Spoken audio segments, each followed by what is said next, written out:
Diabetes ഉള്ള ആൾക്കാർ എപ്പോഴും ചോദിക്കുന്ന ചോദ്യമാണ്, നിങ്ങൾ എങ്ങനെ ഡയറ്റ് ചെയ്യണം, എങ്ങനെ എക്സസൈസ് ചെയ്യണം, എന്തൊക്കെ കാര്യങ്ങളാണ് ഡയബറ്റീസ് ഉള്ളപ്പോൾ ഈ കാര്യങ്ങൾ ശ്രദ്ധിക്കേണ്ടത്.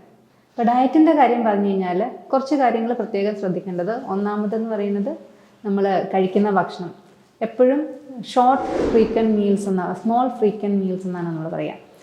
ഒരുമിച്ച് ഒരുപാട് ഭക്ഷണം കഴിക്കാതിരിക്കുക, പകരം ഭക്ഷണം സ്പ്ലിറ്റ് ചെയ്ത് ചെറിയ ചെറിയ പോർഷൻസ് ആയിട്ട് രാവിലെ ഒരു ലൈറ്റ് ബ്രേക്ക്ഫാസ്റ്റ് കഴിക്കുക, ഉച്ചയ്ക്ക് ഒരു 11 മണി നേരം ആകുമ്പം ചെറിയ ഒരുപാട് വിശപ്പ് വരുന്നതിന് മുമ്പ് എന്തെങ്കിലും കട്ട് വെജിറ്റബിൾസോ ചെറിയൊരധികം മധുരമില്ലാത്ത ഫ്രൂട്ടോ നട്ട്സോ അങ്ങനെ എന്തെങ്കിലും കഴിക്കുക. അതുപോലെ ഒരു ഉച്ചനേരത്ത് ലൈറ്റായിട്ട് ലഞ്ച് കഴിക്കുമ്പോൾ അധികം കഴിക്കാതെ നോക്കുക. അപ്പോൾ ഇന്ന് 4 മണി 5 മണി നേരത്ത് നട്ട്സോ അങ്ങനെ എന്തെങ്കിലും ചായയുടെ കൂടെ കഴിക്കുക. പിന്നെ ഒരു ഏർലി ഡിന്നർ, അതും ഒരുപാട് ഹെവി ആവാതെ നോക്കുക. അങ്ങനെയുള്ള സ്മോൾ ഫ്രീക്വൻറ്റ് മീൽസ് ആയിട്ട് കഴിക്കുക. 2, ഞാൻ പലപ്പോഴും പറയാറുള്ളത് പോലെ തന്നെ നമ്മളുടെ ഭക്ഷണത്തിൻ്റെ ഗ്ലൈസീമിക് ഇൻഡെക്സ് എപ്പോഴും ശ്രദ്ധിക്കുക. പെട്ടെന്ന് ഷുഗർ കൂടുന്ന രീതിയിൽ ഭക്ഷണം കഴിക്കാതിരിക്കുക. പ്ലേറ്റ് ബാലൻസ്ഡ് ആയിട്ട് എപ്പോഴും മെയിൻറ്റെയിൻ ചെയ്യുക. ഇപ്പോൾ കഴിക്കുന്ന 3 മേജർ മീലിലും ആവശ്യത്തിന് പ്രോട്ടീൻ ഉണ്ട്, ആവശ്യത്തിന് വെജിറ്റബിൾസ് ഉണ്ട് എന്നുള്ളത് ശ്രദ്ധിക്കുക.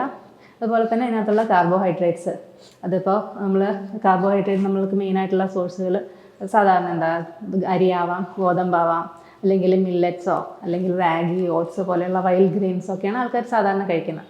അപ്പോൾ ഇതൊക്കെ തമ്മിലുള്ള വ്യത്യാസം എന്താണെന്ന് വെച്ച് കഴിഞ്ഞാൽ അരി ഗോതമ്പും ഒക്കെ ആകുമ്പോൾ കുറച്ചും കൂടെ പെട്ടെന്ന് അത് ആഗിരണം ചെയ്യുന്നത്, അതിനകത്ത് ഗ്ലൈസീമിക് ഇൻഡെക്സ് കുറച്ച് കൂടുതലായിരിക്കും. അതിൽ തന്നെ അത് തവിട് കൂടുതലുള്ള അരിയാണെങ്കിൽ അത്ര പെട്ടെന്ന് ഉണ്ടാവില്ല, അല്ലെങ്കിൽ ഗോതമ്പ് ഹോൾ വീറ്റ് ആണെന്നുണ്ടെങ്കിൽ അത്ര പെട്ടെന്ന് ഉണ്ടാവില്ല. മില്ലറ്റുകളോ വൈൽഡ് ഗ്രെയിൻസോ ഒക്കെ ആകുമ്പോൾ കൂടുതൽ ഫൈബർ ഉണ്ട് അതിന് കുറച്ച് മിനറൽസും ഫൈബറും ഒക്കെ കൂടുതലാണ്. അതുകൊണ്ട് തന്നെ കുറച്ചും കൂടി ഗ്ലൈസീമിക് ഇൻഡെക്സ് കുറവായിരിക്കും. പക്ഷേ ഏത് തന്നെയാണെങ്കിലും നമ്മളുടെ പ്ലേറ്റിൻ്റെ കാൽഭാഗത്തിന് മുകളിലേക്ക് നമ്മളുടെ ധാന്യങ്ങൾ പോകാൻ പാടില്ല. ബാലൻസ് മെയിൻറ്റെയിൻ ചെയ്തിട്ട് കഴിക്കണം. പിന്നെ ശ്രദ്ധിക്കേണ്ടതെന്ന് വെച്ച് കഴിഞ്ഞാൽ നമ്മൾ കഴിക്കുന്ന ഓരോ പോർഷനും ടോട്ടൽ കാലറി ഇൻടേക്ക്, നമ്മൾ മൊത്തത്തിൽ ഒരു ദിവസം കഴിക്കുന്ന ഭക്ഷണത്തിൻ്റെ അളവ് ശ്രദ്ധിക്കുക. പിന്നെ ടൈമിംഗ് ആണ്. പലപ്പോഴും ആൾക്കാർ ഇതൊക്കെ ശ്രദ്ധിക്കും, പക്ഷേ എപ്പോഴും ട്രാവലൊക്കെ വരുന്നതുകൊണ്ടൊക്കെ തന്നെ ടൈമിങ് വളരെ അങ്ങോട്ടും ഇങ്ങോട്ടും മാറിയിരിക്കും. ഡയബറ്റീസിന് മരുന്ന് കഴിക്കുന്ന ആൾക്കാരാണെങ്കിൽ കഴിയുന്നതും എല്ലാ ദിവസവും കൃത്യസമയത്ത് തന്നെ ഭക്ഷണം കഴിക്കാൻ നോക്കുക. പോസ്റ്റ് മീൽ വാക്ക്, നമ്മൾ ഭക്ഷണം കഴിച്ചതിന് ശേഷം ഒരു 5 മിനിറ്റെങ്കിലും, പ്രത്യേകിച്ച് മേജർ മീൽസ് കഴിക്കുമ്പോൾ നമുക്ക് നടക്കാൻ പറ്റുകയാണെങ്കിൽ അപ്പോൾ ഈ ഭക്ഷണം ഡൈജസ്റ്റ് ചെയ്യുന്നതും ആ ഭക്ഷണത്തിൽ നിന്നുള്ള ബ്ലഡിലെ ഷുഗർ കൂടുന്നതും നമുക്ക് നല്ലോണം കൺട്രോൾ ചെയ്യാൻ പറ്റും. ഇത്രയും കാര്യങ്ങളാണ് നമ്മൾ ഭക്ഷണത്തിൽ സാധാരണ ഗതിയിൽ ശ്രദ്ധിക്കാൻ പറയുന്നത്. രണ്ടാമതെന്ന് വെച്ചാൽ എക്സസൈസാണ്. ഇപ്പം എപ്പോഴും ഒരാൾക്ക് ഡയബറ്റീസ് ഡയഗ്നോസ് വന്നു കഴിഞ്ഞാൽ ഞാൻ ആദ്യം പറയുന്ന കാര്യമാണ്, അതായത് മരുന്ന് നമുക്ക് ആവശ്യമുണ്ടെങ്കിൽ നമ്മൾ സ്റ്റാർട്ട് ചെയ്യും. പക്ഷേ മരുന്നിനേക്കാൾ മുമ്പിൽ നിങ്ങൾക്ക് ഡയബറ്റീസ് കൺട്രോൾ ചെയ്യാൻ വേണ്ടിയിട്ട് ഭക്ഷണവും എക്സസൈസുമാണ് വേണ്ടത്. എക്സസൈസ് ചെയ്യണം എന്ന് പറയും. അപ്പോൾ എല്ലാവരും ചോദിക്കുന്ന കാര്യമാണ്, എന്ത് എക്സസൈസാണ് ഞാൻ ചെയ്യുന്നത്? പലതരം എക്സസൈസുകളുണ്ട്. എല്ലാത്തരം എക്സസൈസുകളും ഒന്നും ചെയ്യാതിരിക്കുന്നതിനേക്കാളും എന്തെങ്കിലും എക്സസൈസ് ചെയ്യുന്നത് എപ്പോഴും ബെനിഫിഷ്യലാണ്. പക്ഷെ നമ്മൾ ഒരു എക്സസൈസ് ചൂസ് ചെയ്യണമെന്നുണ്ടെങ്കിൽ ഡയബറ്റീസിൽ ഏറ്റവും കൂടുതൽ ഇമ്പാക്റ്റ് ഉണ്ടാക്കുന്നത് മസിൽ സ്ട്രെങ്തനിങ് എക്സസൈസാണ്. നമ്മൾ മസിലുകളെ വർക്ക് ചെയ്യുന്ന എക്സസൈസുകൾ നമ്മൾ വെയിറ്റ് എടുത്തിട്ട് ചെയ്യാം, അല്ലെങ്കിൽ നമ്മുടെ ബോഡി വെയിറ്റ് വെച്ചിട്ട് ചെയ്യാം, റെസിസ്റ്റൻസ് ബാൻഡുകൾ വെച്ചിട്ട് ചെയ്യാം, മെഷീൻസിൽ ചെയ്യാം, പല രീതിയിൽ ചെയ്യാം. അത് മിക്കവാറും ആൾക്കാരൊക്കെ വീട്ടിൽ നിന്ന് തന്നെ ചെയ്യുന്ന എക്സസൈസുകളാണ് നമ്മളിവിടുന്ന് പറഞ്ഞു കൊടുക്കാറ്.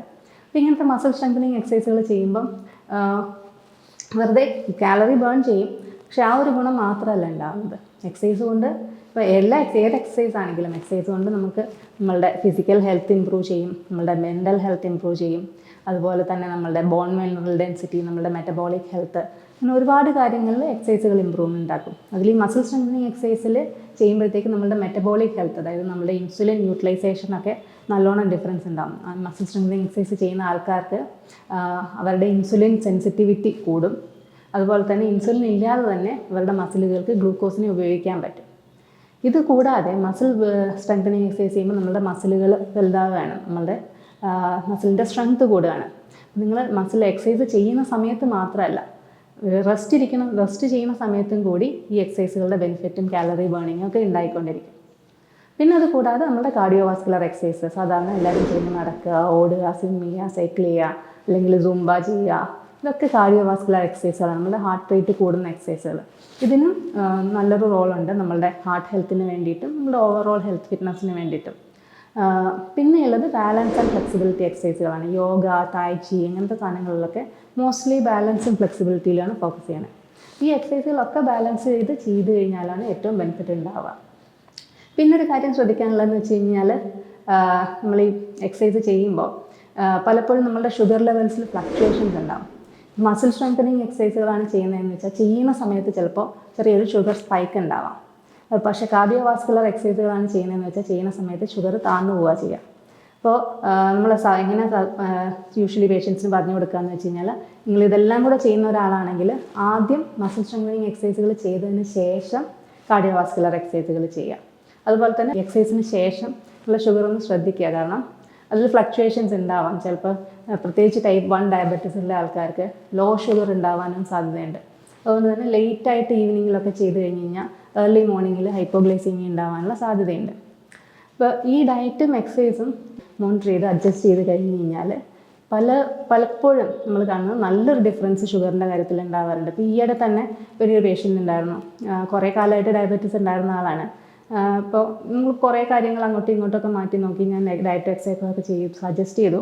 പക്ഷെ ഞങ്ങളുടെ ബാക്കി ഷുഗർ കൺട്രോൾ ആവണുണ്ടായിരുന്നില്ല. അപ്പോൾ നമ്മളൊരു കണ്ടിന്യൂസ് ഗ്ലൂക്കോസ് മോണിറ്റർ വെച്ചപ്പോഴത്തേക്ക് നമുക്ക് മനസ്സിലായതെന്ന് വെച്ച് കഴിഞ്ഞാൽ ഈ എക്സസൈസ് വൈകുന്നേരം ചെയ്യുന്ന സമയത്ത് അദ്ദേഹത്തിൻ്റെ ഷുഗർ സ്പൈക്ക് ആവുകയാണ് ചെയ്യണത്. അതും പിന്നെ 1-2 വേറെ ഡയറ്റ് ഭക്ഷണത്തിലുള്ള കുറച്ച് അഡ്വൈസും കൂടെ വെച്ചിട്ട് നമ്മൾ അഡ്ജസ്റ്റ് ചെയ്ത് കൊടുത്തു. നിങ്ങളുടെ പർട്ടിക്കുലർ ഇതിനനുസരിച്ച് നിങ്ങളുടെ ഷുഗർ സ്പൈക്ക് ഈ സമയത്താണ് ഉണ്ടാകുന്നത്. ആ സമയത്ത് നമുക്ക് ഭക്ഷണം ഒന്ന് അഡ്ജസ്റ്റ് ചെയ്യാം. അതുപോലെ തന്നെ മെഡിസിനും കുറച്ച് അഡ്ജസ്റ്റ് ചെയ്തപ്പോൾ എന്താ സംഭവിച്ചതെന്ന് വെച്ചാൽ റെഗുലറായിട്ട് ഇൻസുലിൻ എടുത്തുകൊണ്ടിരുന്ന ആളായിരുന്നു. അദ്ദേഹത്തിൻ്റെ ഇൻസുലിൻ്റെ റിക്വയർമെൻറ്റ് തന്നെ കുറഞ്ഞു. അപ്പോൾ ഇതൊന്നും ഞാൻ പറയാൻ ഉദ്ദേശിക്കുന്നതെന്ന് വെച്ച് കഴിഞ്ഞാൽ ഈ എക്സസൈസും ഭക്ഷണക്രമവും കൃത്യമായിട്ട് ചെയ്ത് കഴിഞ്ഞ് കഴിഞ്ഞാൽ നമുക്ക് മരുന്നുകളുടെ അളവ് കുറയ്ക്കാൻ പറ്റും. അത്രയ്ക്ക് എഫക്റ്റീവാണ് ഡയബറ്റീസ് മാനേജ്മെൻറ്റിൻ്റെ കാര്യത്തിൽ ഡയറ്റും എക്സസൈസ്. അപ്പോൾ നമ്മൾ ഈ എക്സസൈസ് ചെയ്യുമ്പോഴത്തേക്ക് ഏത് തരം എക്സസൈസ് ചെയ്യുന്നുള്ളതിന് അതിനേക്കാളും ഇമ്പോർട്ടൻ്റ് ആയിട്ടുള്ള വേറെ കുറച്ച് കാര്യങ്ങളുണ്ട്. ഒന്നാമത്തെന്ന് പറയുന്നത് കൺസിസ്റ്റൻസി. അതായത് നമ്മൾ ഏത് എക്സസൈസ് ചൂസ് ചെയ്താലും അത് നമുക്ക് റെഗുലറായിട്ട് നിങ്ങൾക്ക് ലോങ് ടേമിൽ ചെയ്യാൻ പറ്റുന്ന ഒരു എക്സസൈസ് ആയിരിക്കണം. ചെയ്യാൻ പറ്റാത്തൊരു എക്സസൈസ് എടുത്തു കഴിഞ്ഞാൽ നമുക്കത് നമ്മൾ ലോങ് ടേമിൽ ചെയ്യില്ല, നമ്മൾ മതിയാക്കി നിർത്തും. അപ്പോൾ അറ്റ്ലീസ്റ്റ് വൺസ് ഇൻ 48 hours എക്സസൈസുകൾ ചെയ്യുമ്പോഴാണ് നമുക്ക് ബ്ലഡ് ഷുഗർ കൺട്രോളിൽ അതിന് ഏറ്റവും ബെനിഫിറ്റ് ഉണ്ടാകുന്നത്. രണ്ടാമത്തെന്ന് പറയുന്നത് വെറൈറ്റി. എപ്പോഴും ഒരേ തരം എക്സസൈസുകൾ ചെയ്യുന്നതിനേക്കാളും പലതരം എക്സസൈസുകൾ മാറി മാറി ചെയ്യുന്നത് വളരെ ഇമ്പോർട്ടൻ്റ് ആണ്. മൂന്നാമത്തെന്ന് വെച്ച് കഴിഞ്ഞാൽ ടോട്ടൽ എക്സസൈസ്. ഒരു ആഴ്ചയിൽ നിങ്ങൾ എത്രത്തോളം എക്സസൈസ് ചെയ്യുന്നു എന്നുള്ള കാര്യം. അതായത് ഇപ്പം നമ്മളുടെ ഇത് റെക്കമെൻഡേഷൻസ് അനുസരിച്ച് നോക്കിക്കഴിഞ്ഞാൽ 150 minutes ഓഫ് ഒരു moderate to vigorous intensity exercise ഒരു വീക്കിൽ എന്നുള്ളതാണ് റെക്കമെൻഡേഷൻ. അതായത് ഇപ്പോൾ ഒരു 30 minutes ആണ് ചെയ്യുന്നതെന്ന് വെച്ച് കഴിഞ്ഞാൽ 5 days a week. ഇത് മിനിമം ആണ് കേട്ടോ. അല്ല ഇപ്പം വളരെ ഹൈ ഇൻറ്റൻസിറ്റി ആണെന്നുണ്ടെങ്കിൽ 75 minutes ഒക്കെ ആണെങ്കിലും മതി. ഭയങ്കര നന്നായിട്ട് ഹാർട്ട് റേറ്റ് ഒക്കെ കൂടുന്ന പോലെ എക്സസൈസ്.